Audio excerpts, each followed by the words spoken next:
আজ আমি আপনাদের পাঠ করে শোনাব আমার একজন ভীষণ প্রিয় শিল্পীর কথা। আশা করি আপনাদের সকলেরই ভীষণ ভালো লাগবে। তাহলে শুরু করি আমার প্রিয় শিল্পীকে নিয়ে। হেমন্ত মুখোপাধ্যায়কে একবার এক সাংবাদিক জিজ্ঞেস করেছিলেন, সবচেয়ে সুরেলা গলা কোন গায়িকার? এক মুহূর্ত না ভেবে তিনি জবাবে বলেছিলেন, প্রতিমা বন্দ্যোপাধ্যায়। সাংবাদিক পাল্টা প্রশ্ন করেন, লতা মঙ্গেশকর, সন্ধ্যা মুখোপাধ্যায়ের চেয়ে আপনি প্রতিমাদিকে এগিয়ে রাখছেন? এবার হেমন্ত বলেন, প্রতিমার গানের কলি লতা নিজের বিশেষ সংগ্রহে রেখেছে। সবাই বলে প্রতিমা মানুষই নয়, ও তো পাখি।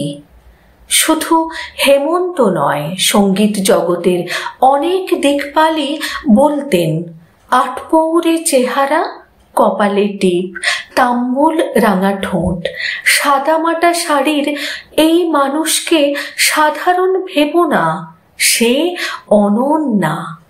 তার গাওয়া গান দেখতে এক সময় রেকর্ডিং রুমে হুড়োহুড়ি পড়ে যেত। কঙ্কাবতীর কাঁকন বাজে ইচ্ছামতির কোলে গেয়ে মেলোডির মহারথী শ্যামল মিত্রের সুরের সে গানে প্রতিমার ছন্দ তালে সকলে তো মন্ত্রমুগ্ধ।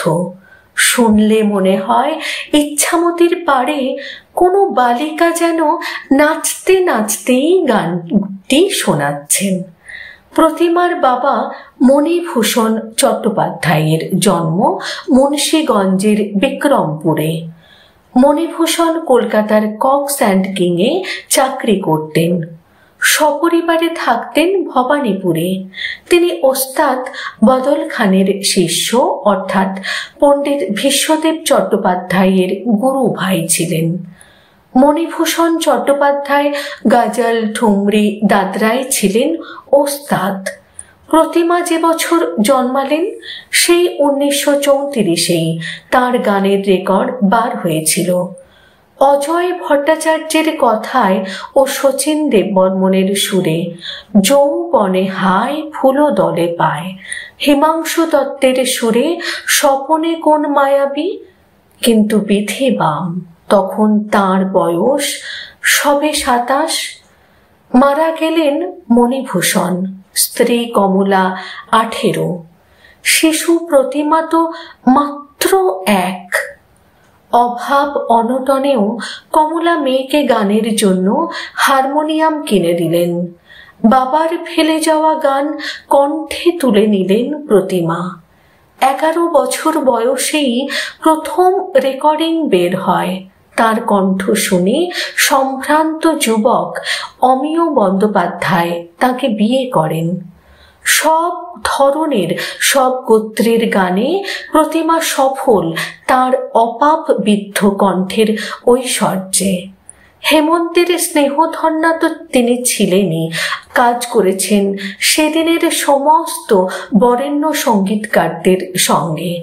আলী আকবর খান, রামকুমার চট্টোপাধ্যায়, সলিল চৌধুরী, নচিকেতা ঘোষ, শ্যামল মিত্র, ভূপেন হাজারিকা, সুধীন চট্টোপাধ্যায়, মানস চক্রবর্তীর সঙ্গে।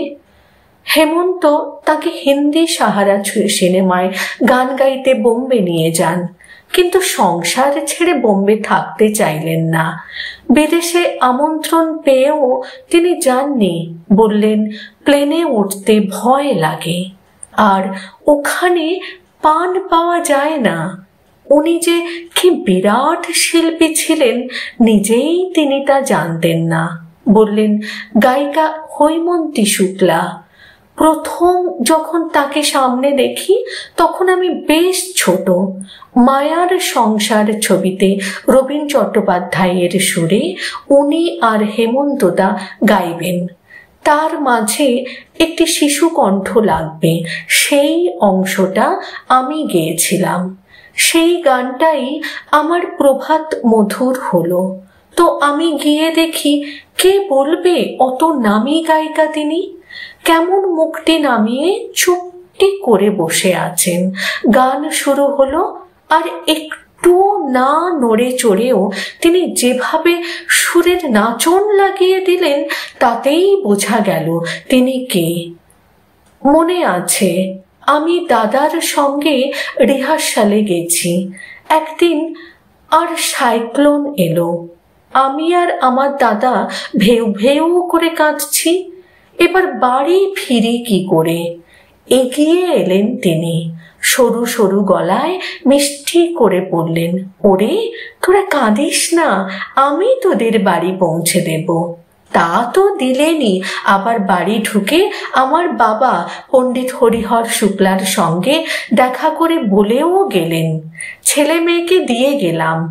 রাস্তাতেও মজা হলো, এক রিক্সাওয়ালাকে ওর গাড়ি চালক বকছিল, উনিও তাকে বকুনি দিলেন, একটা গান লেখো আমার জন্য। বড় সাথ জাগে সহ অসংখ্য জনপ্রিয় গানের শিল্পী প্রতিমা বন্দ্যোপাধ্যায়ের জন্মদিন 21শে ডিসেম্বর 1934 সাল।